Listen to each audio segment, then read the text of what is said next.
Deti sú naše najpravdivejšie zrkadlo, hoci nikdy nebudú našou vernou kópiou, pretože z nich vyrastajú samostatné bytosti s vlastným myšlienkovým a emočným svetom, už od prvého dňa musíme myslieť na to, akým pre nich budeme príkladom. Deti sú na starostlivosť odkázané, no dôležité pre formovanie ich osobnosti a návykov sú aj naše reakcie a postoje k vonkajším javom. Rodičov obdivujú, sú pre nich autoritou, o ktorej nepochybujú. Veria ich slovám a napodobňujú ich skutky.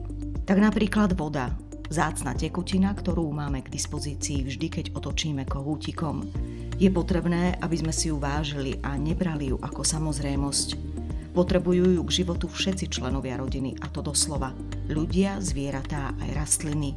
Nič živé bez nej skrátka nedokáže existovať. Pohodlie nášho života voda samozrejme znásobuje aj tým, že ju rovnako tak môžeme využívať na očistu tela, údržbu našich domácností či každodennej príprave potravy. Okrem správneho a dôležitého návyku pitia a pravidelnej hygieny už od detstva deti zapájame do týchto činností a tešíme sa z každého ich pokroku a šikovnosti. Považujú to za hru, tešia sa zo spoločných aktivít a zároveň sa učia nové veci. Deti sú však nesmierne vnímaví pozorovatelia. Neprestávajú sledovať naše správanie ani po ukončení takýchto hier.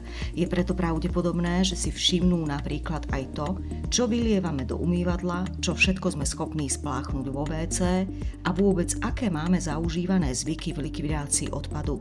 Ak sú nesprávne a nezodpovedné, nastáva veľký problém. Verejná kanalizácia, vodárenskí pracovníci a v neposlednom rade aj sama príroda by o tom vedeli rozprávať smutné príbehy. Do kanalizácie patrí výhradne voda, ľudské výlučky a toaletný papier, nič iné.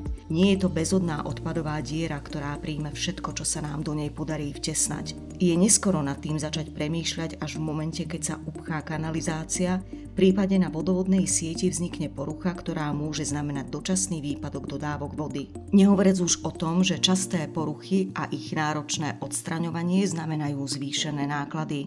Ak sa do odpadových vôd dostanú nevhodné látky, zvyšuje sa aj nárok na čistiaci proces odpadových vôd. Navyše, ak biologický proces nestačí odbúrať všetky škodlivé látky, ich zvyšky sa dostanú do povrchových tokov, ničia vodnú faunu a flóru a ohrozujú aj podzemné zdroje pitnej vody.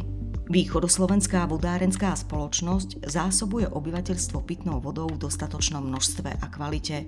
Nezanedbateľnou súčasťou jej činnosti je aj odvádzanie odpadových vôd a ich následné čistenie v čistiarniach odpadových vôd.